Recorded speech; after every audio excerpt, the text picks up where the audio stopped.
mission of slaying the giants in your life. So go ahead, sit back and relax and chill. Wind down and listen to the sound of my voice. I'm going to be doing a soft whisper reading for you. We are going to be continuing this, and we are in chapter 7. So this video is going to be a part 8.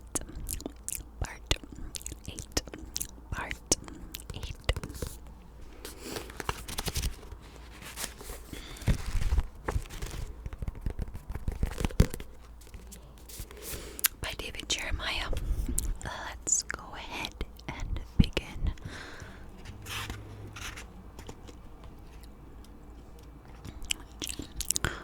Chapter 7. So, the title for this video is Attacking Your Anger. I know I can't control my anger, but I need to, which is another another thing that I also struggle with is anger, especially in my own household, for my husband who does not deserve it, and also my kids who does not deserve it. And I'm gonna be attacking my anger for sure. So go ahead. Be blessed while we read this book. And let us learn something from this tonight.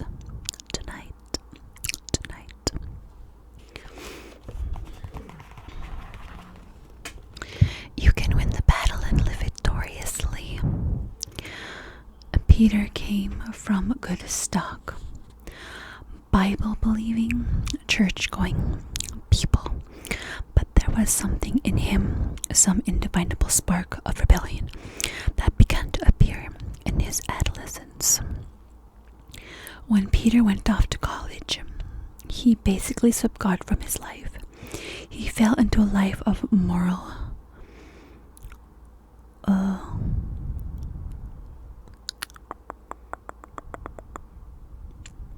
laxity, laxidy, hung out with poor influences, and built a lifestyle that made for a troubled marriage by the time he was halfway through his 20s.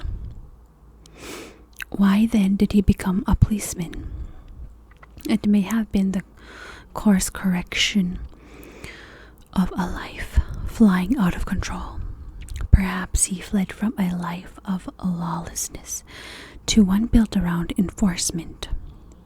Whatever the case, the change meant something to Peter. It symbolized a new order and discipline. Life was on the upswing for him.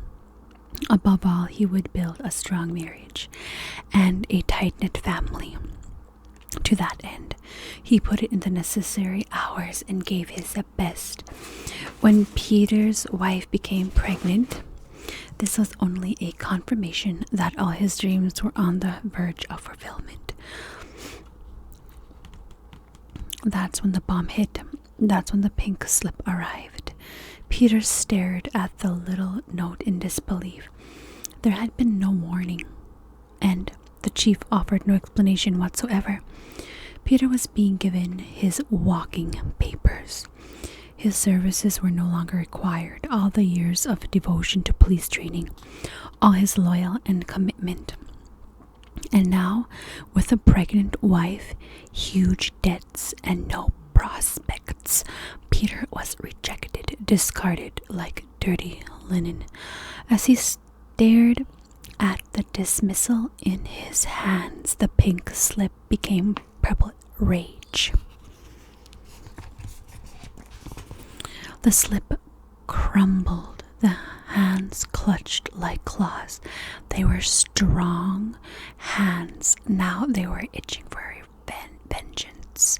They were itching for vengeance. Peter went home and tried to make the best of things, but there was no best to be found. At night he lay awake, thinking only of his chief. He tried to focus on the future, but his rage kept pointing back to the smug face of the man who had fired him. Late at night, the mind of an insomniac will move in many strange directions.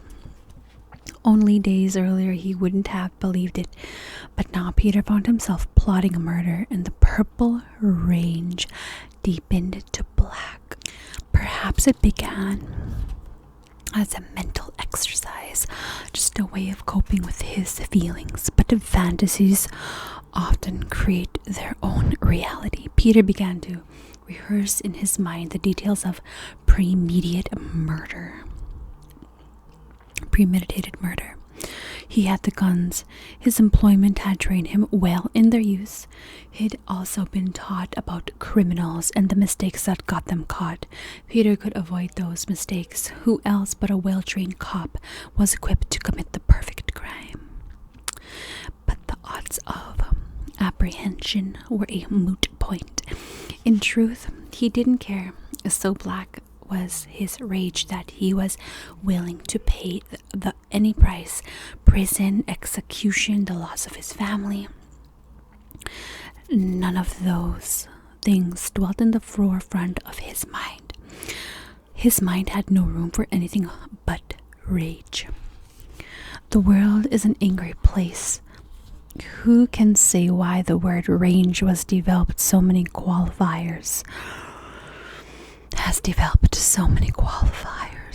I'll leave that to the psychologists, but you need only pick up your morning newspaper to read about the following manifestations actually credited in the news stories: road range, parking range, air range, boat range, surf range, fishing range, river range, pedestrian range, pavement range, jogger range, biker range, ducker range, cell phone range. Are you kidding me?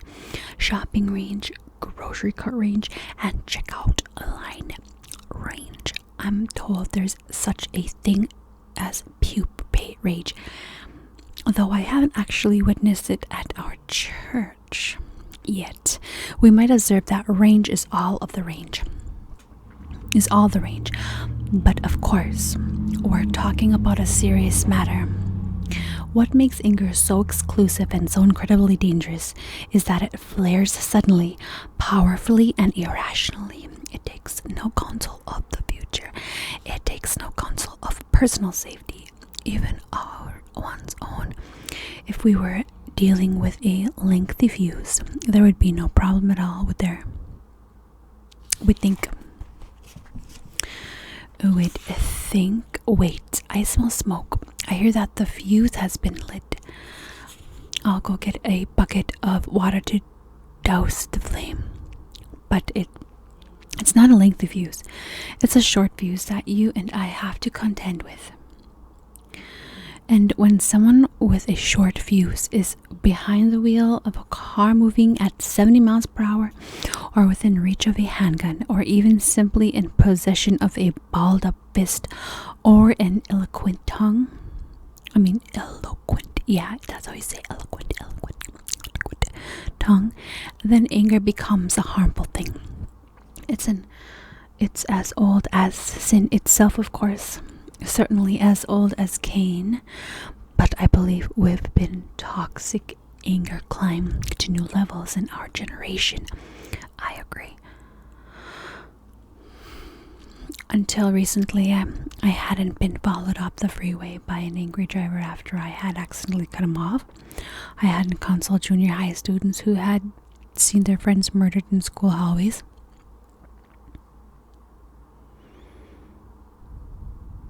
I hadn't seen life range flame out of control to point that we're afraid to venture into public.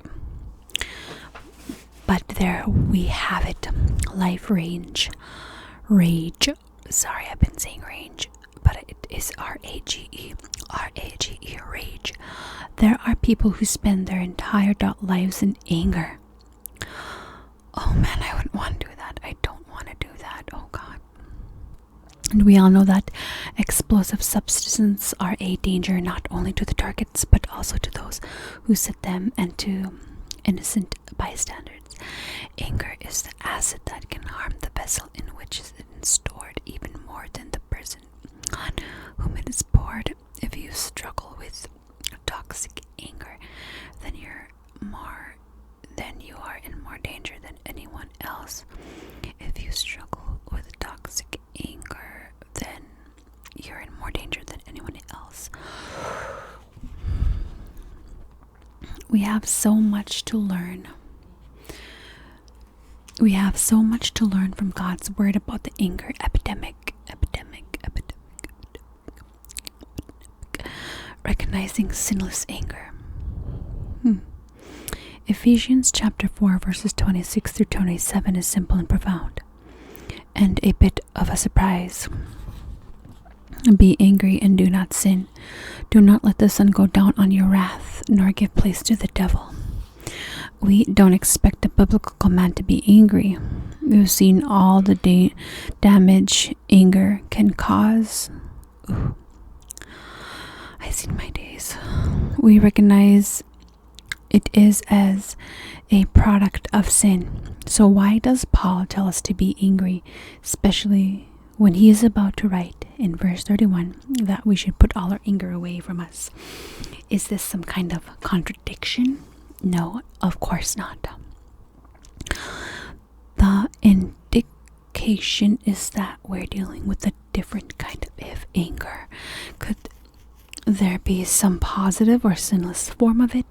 If Paul is advising us to be angry, that's exactly what Paul is talking about when he tells us to be angry, but not to sin.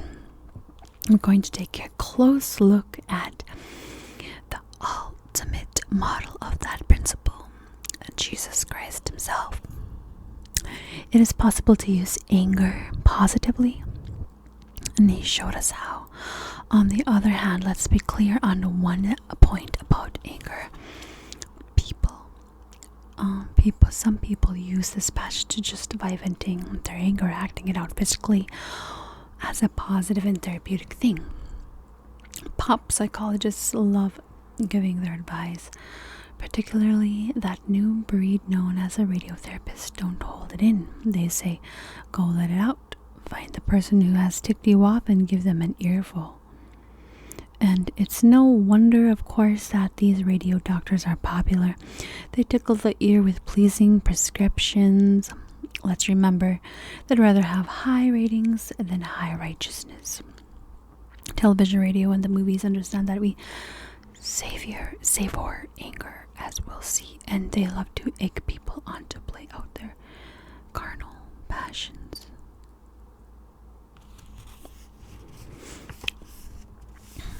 Biblical anger. The Bible, of course, offers no option for acting out anger. As a matter of fact, the Bible forbids us from even indulging in it in our minds. In his popular paraphrase, The Message, Eugene Peterson renders Matthew chapter 5 verses 21 this way: you are familiar with the command to the ancients, do not murder. I'm telling you that anyone who is so much as angry with a brother or sister is guilty of murder. That's deep, you guys. That is deep. And there are many other scriptural condemnations of anger. In Galatians chapter 5 verses 20, fits of rage are listed as sins of the evil nature. Proverbs 29:11 tells us a fool vents all his feelings, but a wise man holds them back. James chapter 1 verses 19 through 20 adds, therefore, my beloved brethren, let every man be swift to hear, slow to speak, slow to wrath. For the wrath of man does not produce the righteousness of God. That is so hard, you guys. That is the hardest thing. Like, being angry. It's the hardest thing, especially to keep it in, right? Oh my goodness. Psalm 37 verse 8 instructs, cease from anger and forsake wrath. It only causes harm. Truly does. Like, why do we have so much anger? Oh man, you do not want to see me when I'm angry. Oh man.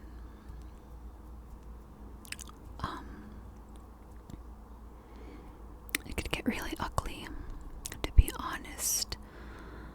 But I gotta really focus on this, which is telling us a lot of things to attacking our anger. You know, we don't want wrath upon our brethren. We've come to a point at which secular experts are beginning to rethink the we've come to a point at which secular experts are beginning to rethink the conventional wisdom about the healthiness of anger venting. In her book, Anger, the Misunderstood Emotion, Carol Travis writes that the psychological rationale for acting out our anger does not stand up under experimental scrutiny. The weight of the evidence, she claims, indicates precisely the opposite. That expressing our anger only increases it. I know for me personally, when I vent out, I really do get more angrier and scary. But anyways, the weight of the evidence, she claims, indicates precisely the opposite, that expressing our anger only increases it, solidifying a hostile spirit and a harmful habit. Why then does Paul tell us to be angry? Is there such thing as anger without sin? I believe we find that answer by investigating the life and emotions of Jesus. He is our model in all things, anger included. The anger of Jesus. Jesus expressed anger on more than one occasion.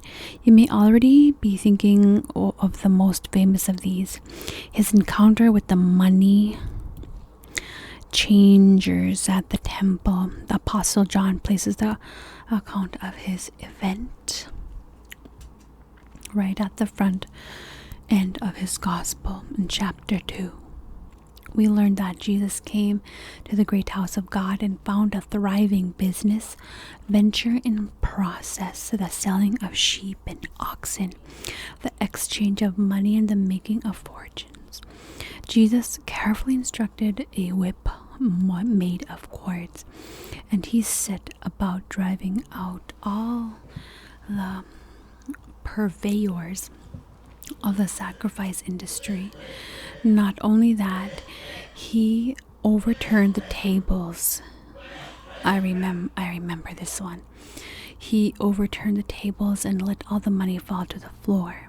And that we can find that in John chapter 2 verses 14 through 15. This passage, of course, is a powerful antidote to the gentle Jesus, meek and mild conception popularized by Victorian art and certain old songs. There is nothing meek and mild about a man walking through the temple with the whip, terrifying humans and animals alike. To understand Jesus' anger, we have to understand the money changers. They were practicing a kind of ecclesiastical.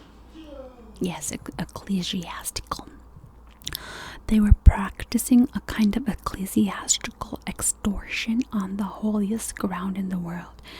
This was the only place where people could come to worship God on the high holy days, and they were instructed to bring a sacrifice. They would bring the best from their flocks, their most unblemished lambs, only to be turned down by the priest's inspection. The priest, of course, had a sweet deal with the men over the money tables who happened to have acceptable stock, guaranteed to pass inspection. The prices were like concession prices in a modern day stadium or theater sky high in the absence of competition or controls. So people were coming to worship God, and they were being institutionally cheated. But there was more than that raised the ire of Jesus. Ire. But there was more that raised the ire of Jesus. The merchants had set up shop in the court of the Gentiles. This was the outer court of the temple, and the only place provided for non-Jews to worship. Needless to say, it was a special thing to the Gentiles come to worship the one true God. And historically, this court was specially set aside and protected, but the merchants had cut it off. They had filled it up with all the supplies and baggage and essentials of their trade. The Gentiles had no other place to go, and Jesus, who knew he had come to seek and to save the lost, including lost Gentiles, could in no way accept such a thing. Now we can see why the anger bubbled up inside the Son of God. But what was remarkable about his anger, what sanctified it as compared to yours or mine? The key is in the object of his wrath. Jesus was not angry at injustices done to him. We see no anger at all when he was hauled before Herod, or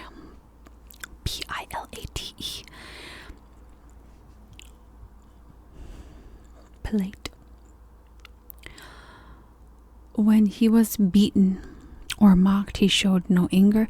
We see no anger when a crowd backed him up to a cliff at the beginning of his ministry. His anger was a righteous anger directed at injustice against people and against God. His anger was not about self, but about God. How often can we say that about our own anger? Sadly, we have plenty of anger about our own issues, but very little about the things that concern God and the issues he cares about. We feel very little emotion over starving or homeless children, persecution of Christians abroad, or people dying without hearing the gospel. Righteous anger is never about ourselves. It's always forgetful of self. We can also observe that Jesus had a measured, rational response, not a temperamental one, to the injustice he saw. He carefully constructed the courts, then brought about a practical resolution by clearing the court of the Gentiles. This was not an uncontrolled tantrum, but a redemptive action. And there's another illuminating example of Jesus' anger. One day a man with a withered hand was brought before him. Jesus felt immediate compassion for the handicapped man and healed him on the spot. But controversy was aroused because it was a Sabbath, and this would be a technical violation of its ordinances.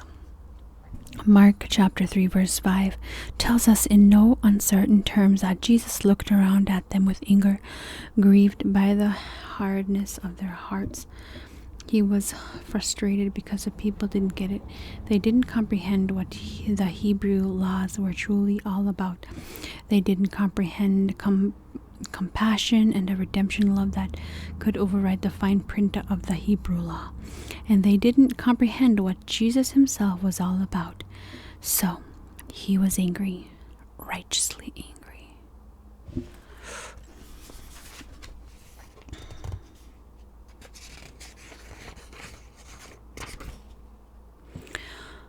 As Aristotle, I don't know, I heard this before and I read it before, but I forgot right now. It is Aristotle.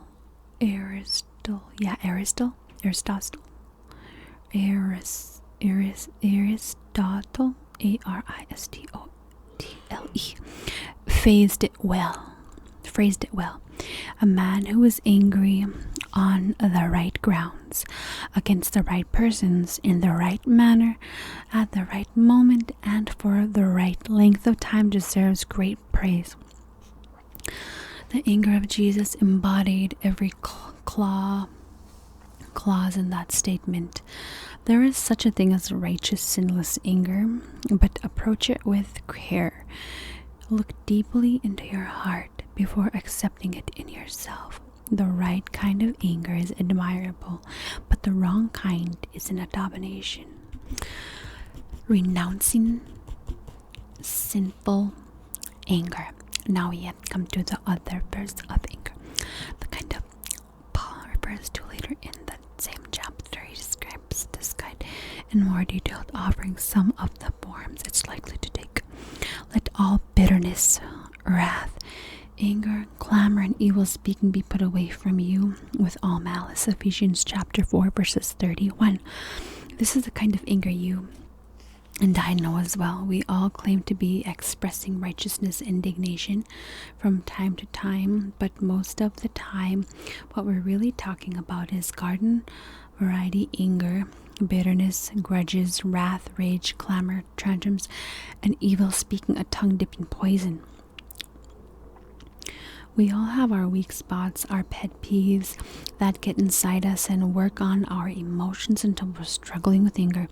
We have to live in a hurtful world. There is so much to be angry about. So what do we do about it when we're angry? How can we handle our anger? Let's look at some positive prescriptions. Don't nurse your anger. Remember that anger is at some point a choice. We saw this same principle with temptation in the preceding chapter. The moment when the escape hatch swings open, in one defining moment, we can choose to put away the impure feelings, as Paul counsels us to do, or we can build a little nest. The moment we take a note of an angry impulse and refuse to send it away, we've put the first twig into the nest. And we all know what happens in a nest. Sooner or later, something hatches and flies out. That's kind of creepy. The Bible tells us not to let the sun set on our anger. That's simply an eloquent way of saying to clear all our accounts before the day is over and to start each day with a clean books. Enforce a 12-hour limit on feelings of resentment. After that, they should be wiped as clean as God wipes your own sins. I'm not aware of a Bible paraphrase authored by Phyllis Diller, but I know she has said, never go to bed mad, stay up and fight. I hope she means to bring things out in the open and come to a righteous resolution.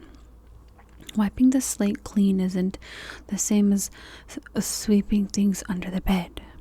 If only it were easy to take this advice. But you may have noticed that one of the 7 deadly sins, anger, is one that tastes the best. This is the one we actually enjoy. Perhaps the world is that we savor our anger. We take it in, welcome it, build the nest, and we begin fantasizing speeches, thinking about how to get even, devising plans of attack. Peter, the policeman who opens this chapter, illustrates the danger of nurtured anger. What happens when those fantasies take on a life of their own? They may conceivably become more than fantasies. Think of all the angry speeches you've devised as you lay tossing and turning in bed. Kind of freaky when you read it. Anyways, what if you really said all these things that pass through your mind? Would you like them to be published in a book for your friends and family to read?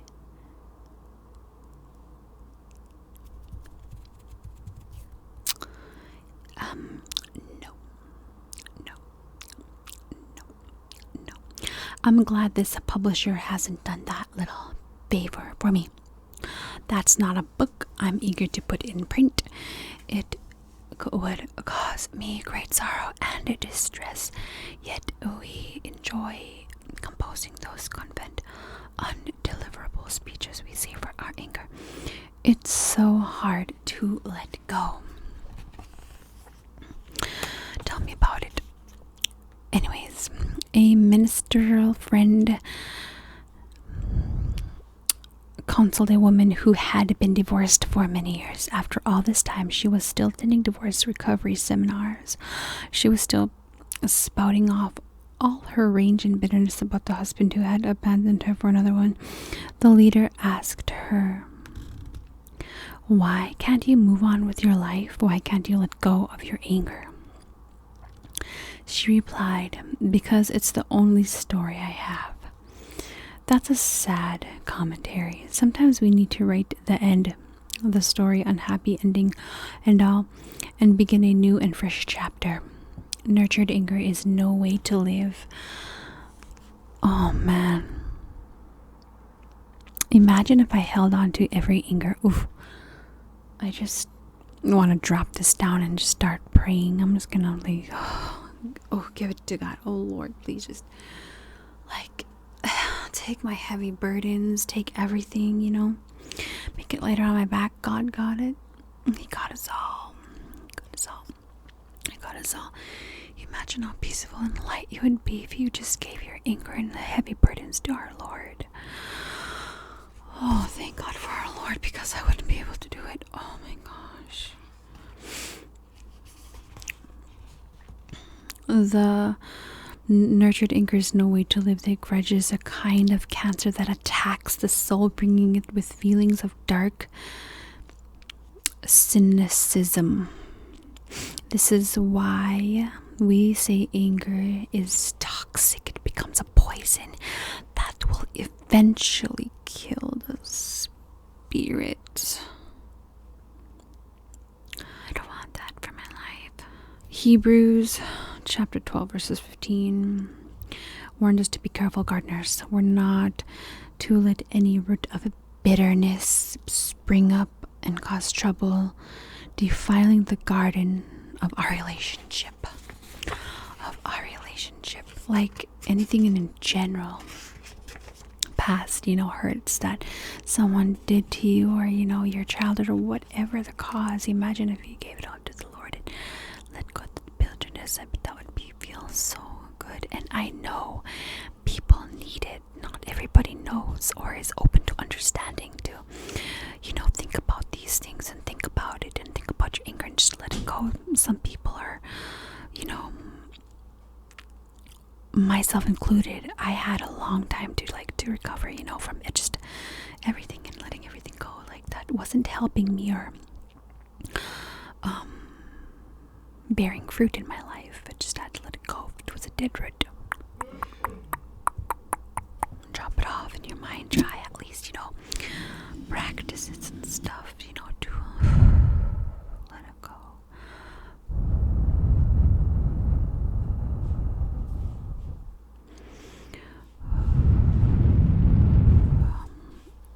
And I'm also doing this for me, Clear all accounts when the sun goes down. Realize that if someone owes you, you're probably in debt as well.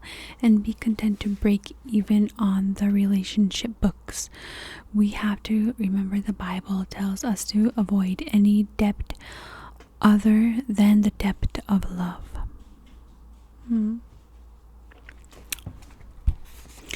Don't rehearse your anger. You and I know people who love to tell us all about their anger in great detail. Excuse me. They're practically artists of anger, with resentful words as their medium. Perhaps it's the only story they have, or perhaps their anger is preventing them from having any other stories. Wait till you hear the latest. They say as they hurry to your side in the hallway, their anger so consumes them that the floodlight of how thoroughly unattractive anger is in a person. Oh my gosh. And I'm guilty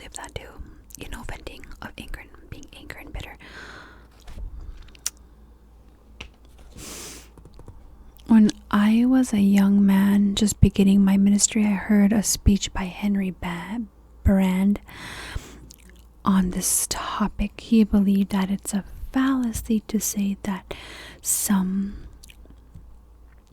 other person makes us angry. According to Brand, that's something that can't be done. If we become angry, it's because we had anger already within us and we allowed someone else to pull it off out of us. But no one can make us angry. As time has gone by, I've seen the wisdom in his words. There are people who maintain their own little anger factories within themselves, and they keep a steady supply on hand. Nearly anyone can make them angry. The same thing done or said to someone else wouldn't even bother them. Some people simply have more buttons to push. Some people are nothing but buttons. The main process in the manufacture of anger, of course, is a rehearsing of it. We go over and over what someone said. We begin to find new meanings in it. We build it up to something that may not even have bothered us as much at the time, but we fed the fire until the flames are high. The rehearsal of anger is a dangerous thing. Don't converse about your anger. That's a hard one. Hard. The mouth is a deadly weapon.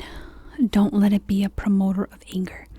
Ephesians chapter 4, verse 29 tells us, let no corrupt communication proceed out of your mouth.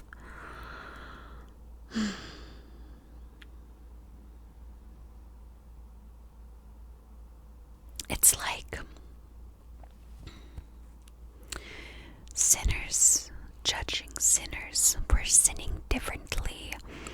All these sins are as equal in God's eyes. But we should do our best,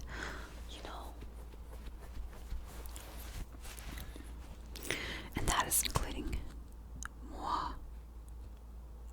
And I'm so guilty if it makes me feel bad.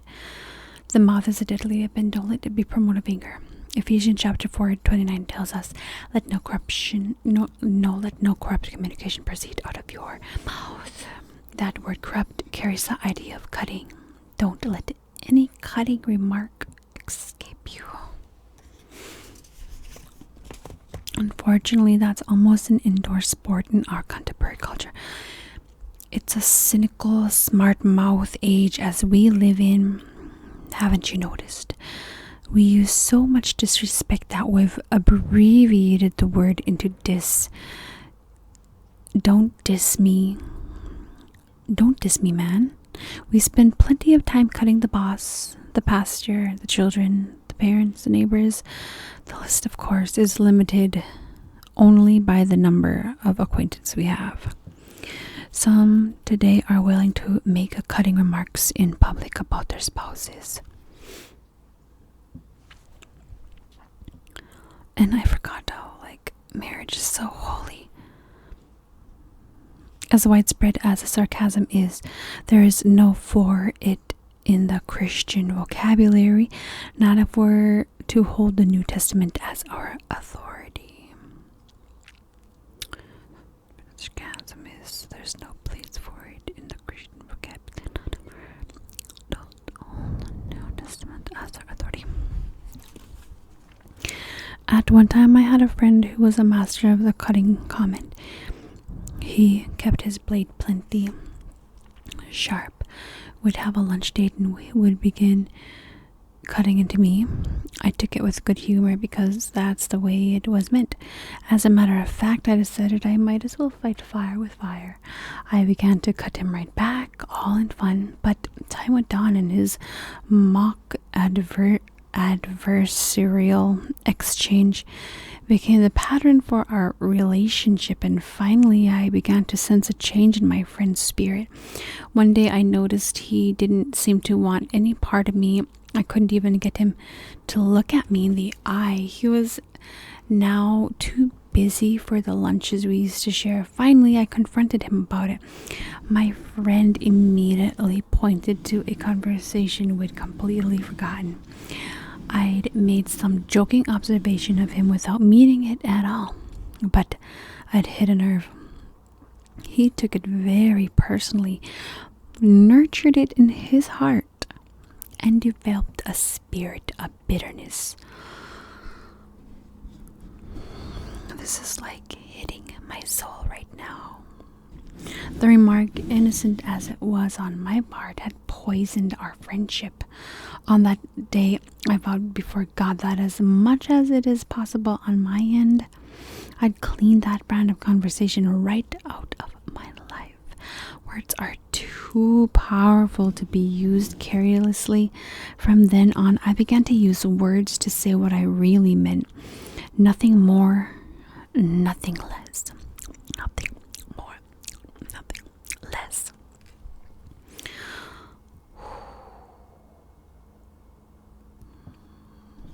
When it comes to words and you fight fire with fire, someone always ends up getting burned. Someone always and will be burned. And I know I'm a very, very, very, very sensitive person. Like vice versa.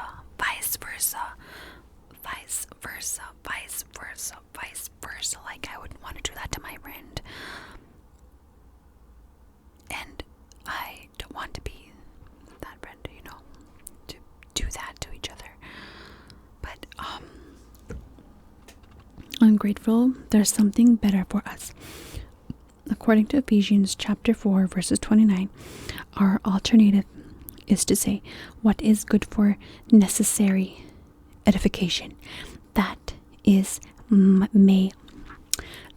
may impact grace to the hearers. That sounds much more attractive, doesn't it?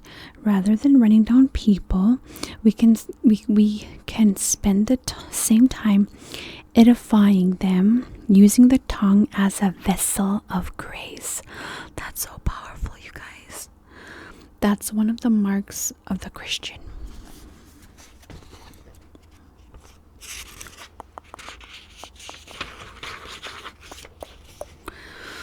We also need to keep in mind that conversation is infectious. If you hang out with a sarcastic crowd, that spirit will seep into you sooner or later. That's what Proverbs chapter 22 verses 24 through 25 is trying to tell us. Make no friendship with an angry man, and with a furious man do not go, lest you learn his ways and set a snare for your soul.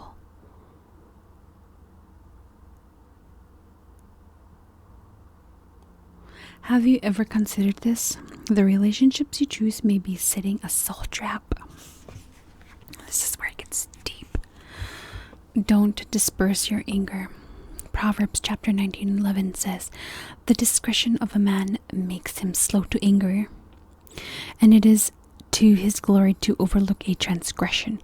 Sinful anger isn't about offering a rebuke. It's about indulging in a tantrum.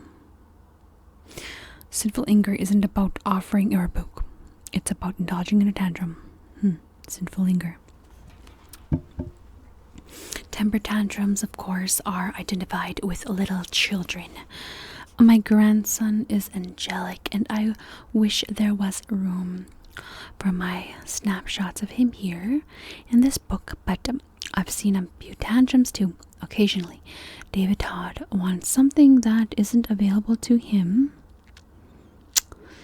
so he does what every child his age does. He squeals, he pounds, he fists, he kicks, his feet.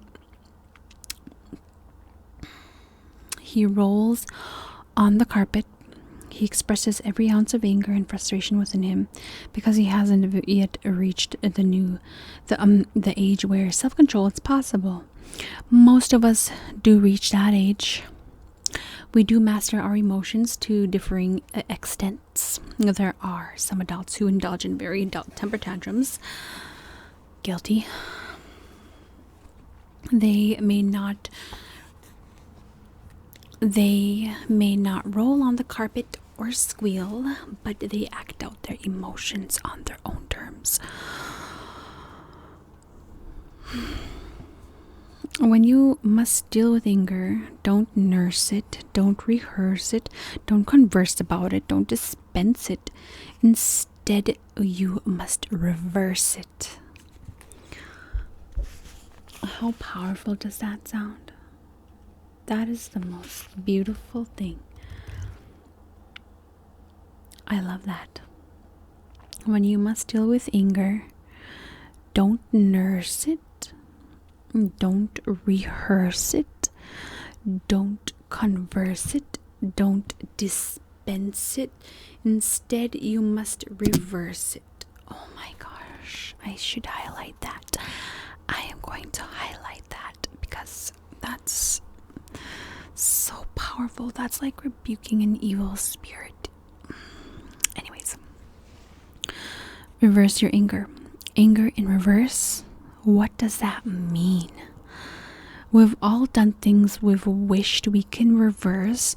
We've broken something or said something or done something, and we've wished we could rewind the film of life and reverse the damage. Haven't we all? But time is irreversible. Time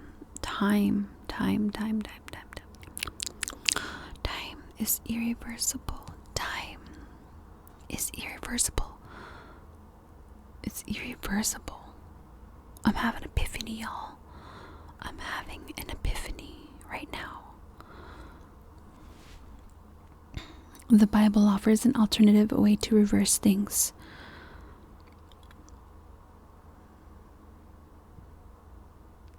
As a matter of fact, the scriptures are filled with this prescription. It seems like sheer foolishness to the world.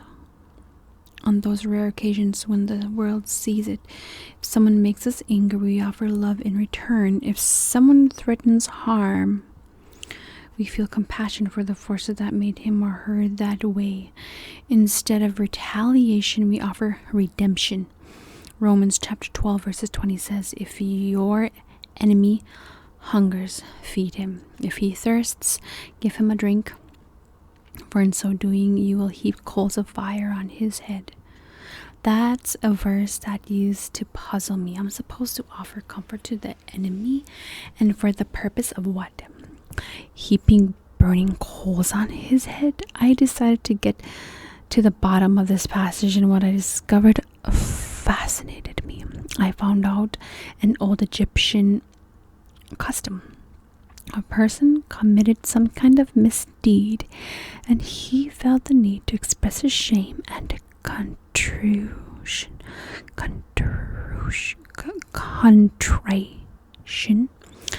to show everyone the burning shame within his heart. This person would place a pan of hot coals on his head. That's the actual background of this misunderstood New Testament passage. If someone wrongs you in some way, see what happens when you return right for wrong. The other person's shame becomes as visible as a pan of hot coals sizzling on his head. As a matter of fact, that mental image may itself be enough to turn your snarl to a smile.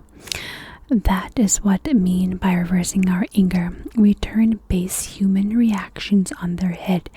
We pay out the reverse of what we might feel or of what has been done to us. Is this an easy thing to do? No, not at all. It takes healthy doses of wisdom, maturity, self-control, but the results are well worth it. I found that out one day not too long ago. It was a busy day. I had to eat lunch on this run, so I drove up to the drive-through window of a local fast food restaurant. I suppose I had my mind on my order, and I didn't see the woman who was approaching the line of cars from the other direction. Apparently I cut her off, her intended route. It was completely unintentional, but she didn't see it that way. She was furious. The woman rolled down her window and gave me a piece of her mind. More than a piece, she served me a second helping. She shouted some obscenities I hadn't heard in a long time. She used hand gestures, honking her horn. It was a multimedia presentation, to say the least. One of the most detailed dispersals of anger I'd ever seen.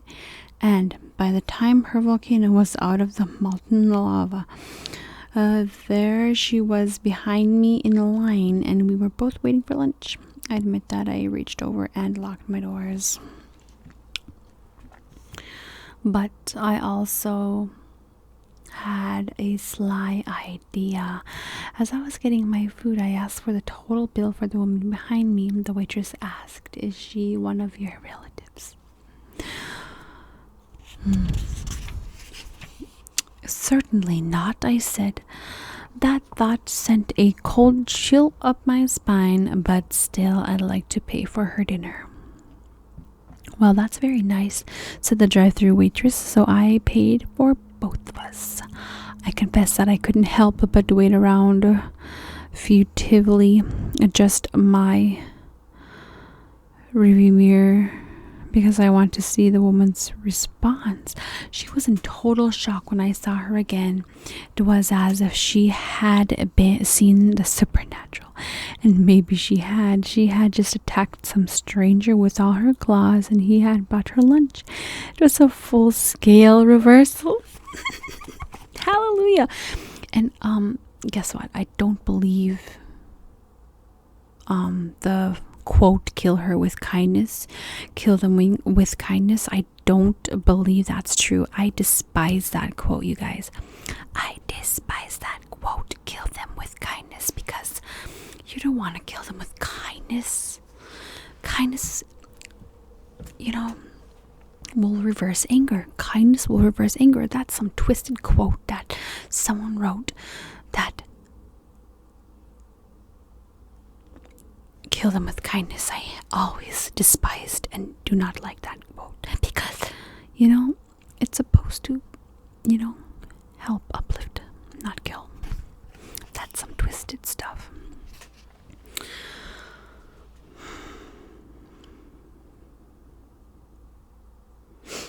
It was a full-scale reversal. We reversed not only what we might have done, but certainly how we're going to feel about it afterwards.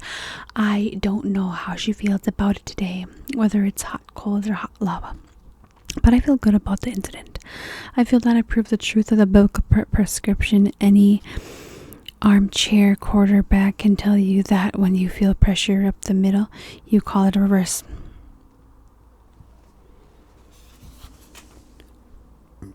We show that we don't have that molten stuff inside us. We're all about our will. We're all out of worldly wrath, but we have plenty of loving kindness, tenderness, and forgiveness in stock. We go heavy on the grace and the benefit of the doubt. Anyways, speaking of this, these are my goals as I grow older. Like, I want to be that. I want to be that. Loving kindness, tenderness, and forgiveness in stock. We go heavy on the grace and the benefit of the doubt. We find some way, some action to encourage the aggressor. And in the process of doing all this, I can guarantee you there's no anger your soul can whip up that won't be dissolved by the power of godly grace. That is beautiful. Punctuating the sentence. Grace isn't the natural way to behave. It's a supernatural way. I like that. The world should be able to expect Christians to do something beyond the natural thing. To be able to take all the wrong and evil persecution the world can dish out, and to meet it with a double dose of love and compassion. This is the visible evidence of God. It's the most powerful witness you can possibly offer. It's a living picture worth 1,000 words. Reuben Hurricane Carter was a boxer who went from the headlines to Hollywood. He was wrongly convinced of 3 murders. He spent 2 decades in prison. 2 decades. Paying the price of someone else's crime before he finally won his freedom. A book and a movie told the story of his troubles.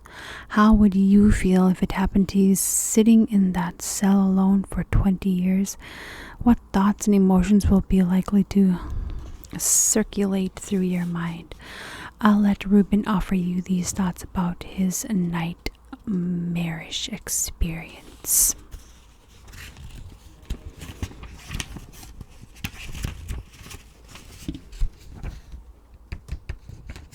The question invariably arises. It has before and it will again. Ruben, are you bitter?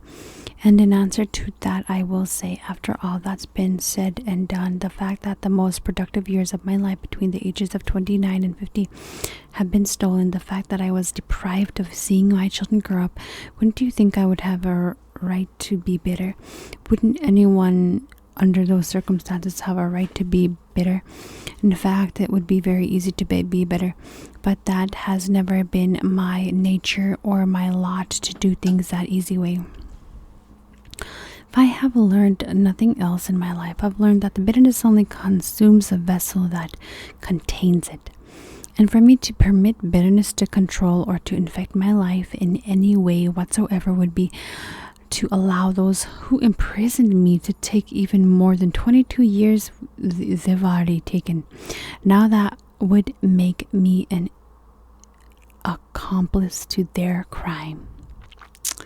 Ruben Carter might have whirled up in a hurricane of emotions inside himself.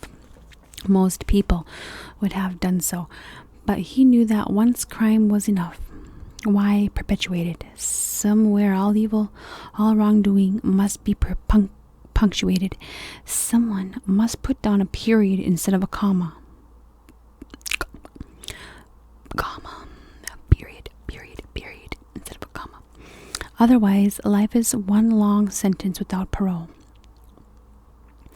Ruben Carter felt his sentence was long enough, so he walked away a free man. Free not only of the bars or steel, but also the ones we impose on ourselves.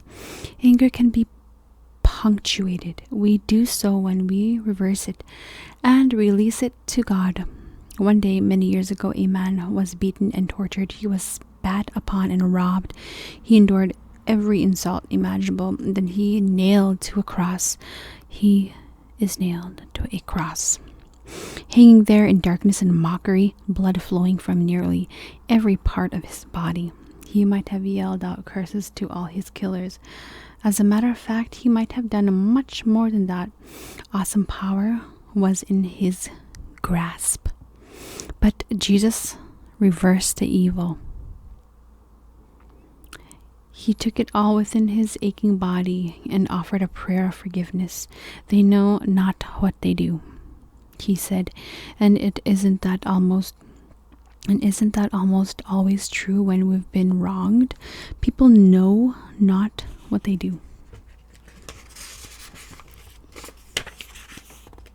When Jesus chose that reaction, the greatest of all miracles occurred. The greatest of all miracles occurred when Jesus said that. Sin wasn't ignored, it was healed. Death itself was destroyed. A long chain of evil dating all the way from creation was broken. And even more, a new pattern was established. You and I are to live out that pattern, good for evil. Blessings for curses, compassion for aggression. This is so powerful, you guys. My mind is being blown right now. The day we do this, the miracle begins. The miracle begins. The day we do this, we're liberated from a self-imposed prison and granted the freedom to live peace and joy. Peter stood before his gun cabinet, oiling, polishing, plotting. His plans had been destroyed and someone had to pay. He was one of the venge of becoming the very thing he had sworn to fight. of violating the most sacred law he had sworn to uphold. Peter heard the metallic click of the gun shells rolling into the chamber. His mind was filled with angry voices urging him on, except for one voice. It was different from the rest. What was this? There was the sound, the feel of prayer within the buzzing of his head. It made no sense at all. Somehow, some part of Peter was praying as the rest of him was plotting. He stopped, listened, and found himself embracing the words that seemed to come directly from his soul. Please, God, stop me. Don't let me take this man's life. Don't let me dishonor my wife and my unborn child. I ask you now, Lord, restrain my hand. And just like that, the spirit of vengeance was broken. Whatever there was in Peter that had been bound for evil, now it had taken flight. Peter knelt and trembled and wept. Then he put away the guns and the plans and the rage, and he walked out the door to find a new job. But no job was to be found, and to be honest about it, there was still a fair amount of bitterness within Peter. It was a more rational bitterness that was all. He still hadn't made things right with God.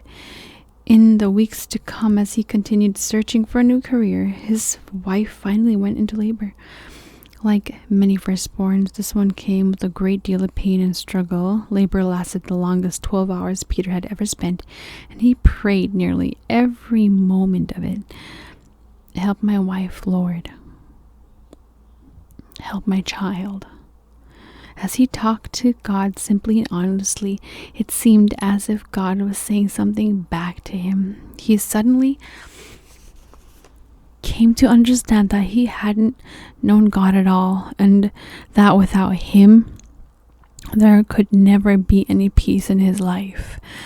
There in the hospital, he committed himself fully to the Lord. After the baby came, Peter was making phone calls to share the news, trying to call his parents. He accidentally dialed his own number and decided to go ahead and check messages.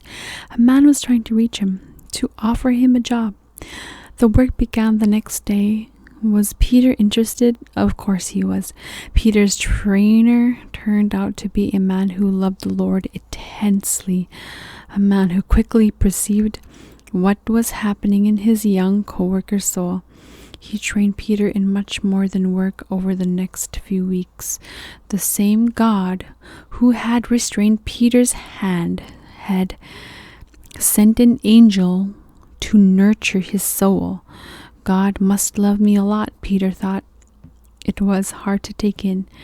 Today, Peter is a new man. He's a committed husband, a loving father to his children, and a growing child of God. Every aspect of his life is flourishing. This is a miracle in every corner. There's a miracle in every corner. And every bit of it was almost destroyed by the demons of anger. Imagine if he went by anger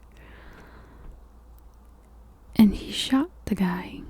Like, imagine the child, the wife, his outcome, cells. Imagine if he let anger control him. My mind is so blown right now.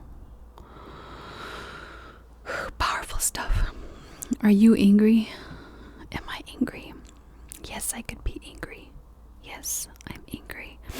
But I don't want it. This is like an epiphany. This made me realize many of things. And this is a powerful chapter, y'all.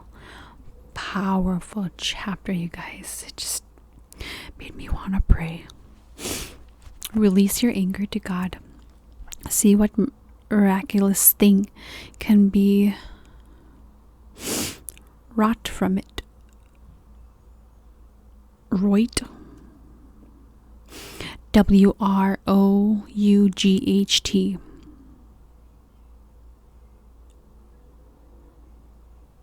Roigt from it. I don't know how to say that. WROUGHT. From it, he loves you as much as he loves Peter. He loves me too. So, that is the end of chapter 7. And that is Slaying the Giants in Your Life by David Jeremiah. Chapter 7. Attacking Your Anger. That was a powerful one. I think that's my favorite so far of all. I like that. I like that. I like that. I like that. I like that. So, thank you, my forget-me-nots. Sleeping a Lady here, ASMR. I hope you were blessed with that chapter. And may you go ahead and think and read about it. Go back to this and just listen to the words in the chapters and how